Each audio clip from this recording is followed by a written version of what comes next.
Friends, মই চুৰং চেনেলত সম্প্ৰচাৰিত হৈ থকা সূৰুযমুখী ধাৰাবাহিকখনৰ আজিৰ খণ্ডটো চাবলৈ বহুত বেছি ভাল লাগিব, কিয়নো যোৱাটো খণ্ডত বিজয়ৰ মাকৰ লগৰজন আহিছিল আৰু তেতিয়া অনুস্মিতা যে এটা NGOত আছে আৰু সেই কথাটো কোৱাত মাকৰ মনটো ভাল লাগিছিল আৰু অনুস্মিতাক বিচাৰি যোৱা দেখিবলৈ পাইছিল। আজিৰ খণ্ডটোত অনুস্মিতা থকা NGOটোত মাক যাব আৰু NGOৰ মানুহজনীৰ আগত বিজয়ৰ যে এক্সিডেণ্ট হৈছিল আৰু তাৰ কাৰণে যে অনুস্মিতাই মানসিক ভাৰসাম্য হেৰুৱাই পেলাইছিল আৰু তাৰ বাবে যে অনুস্মিতাক মেণ্টেল হস্পিটেলত থব লগা হৈছিল বুলি ক'ব।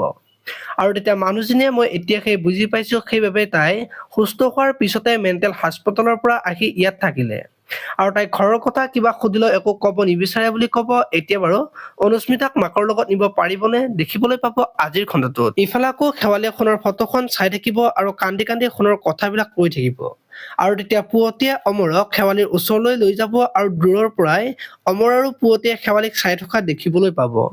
আপোনালোকে সূৰুযমুখী ধাৰাবাহিকখন চাই কেনেকুৱা পাই কমেণ্ট কৰি জনাব আৰু যদি আপোনালোকে এতিয়ালৈকে চেনেলটো ছাবস্ক্ৰাইব কৰা নাই তেতিয়াহ'লে চেনেলটো ছাবস্ক্ৰাইব কৰি বেল আইকনটো প্ৰেছ কৰি দিব। ধন্যবাদ।